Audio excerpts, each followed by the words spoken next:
Hey guys, I get that the idea of insurance is not the most stimulating or interesting topic ever. However, it is really important, especially when it comes down to our financial balance. If there's anything that I learned in meeting with that president of the local commercial bank, it is the importance of insurance. And we're gonna help make sure that you have all the information that you do to make those important decisions out there. First of all, when it comes to health insurance, 62% of the time that people are having to file for bankruptcy, that has to do with unpaid medical costs. And what helps us pay medical costs? Well, that is health insurance. This is really important to consider. Now, of those folks that did have to file for bankruptcy, 78% of them had some type of health insurance. This has to do with a myth that whatever kind of health insurance you have is going to be just fine as long as you're covered. The fact of the matter is that you have to know what you're buying, what it covers, with who, and when.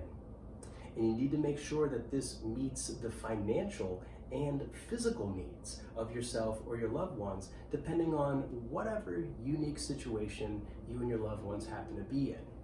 The second here is life insurance. This tends to be pretty common sense for fellas. I think for a long time, we've been the primary providers, used to be just sole providers for our families. Now a lot of times other people are helping making money, but the idea of if we weren't there at all, how would the financial bottom line get met? Well, that is where life insurance comes into play. And it's a good idea to consider this if you're the primary provider, and especially if you're the sole provider for your family.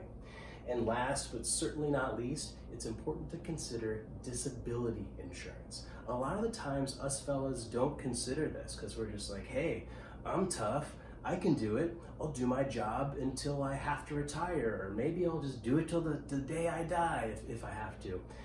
And that's a good idea and all if you really want to work that hard, for that long. A lot of us think the idea of retiring would be kind of nice. Now, with that being said, the absolute worst situation that we can be in is when we get hurt so badly that we are disabled and blocked physically from doing our job. However, we are still part of the family system, and we still have costs associated with our own physical health. This is a nightmare for a lot of men to consider, and when it comes down to some of the more troubling presentations of anxiety and depression and addiction, a lot of times we see disruptions to the ability to provide at the levels that folks are accustomed to. And this is an area where disability insurance can be really helpful.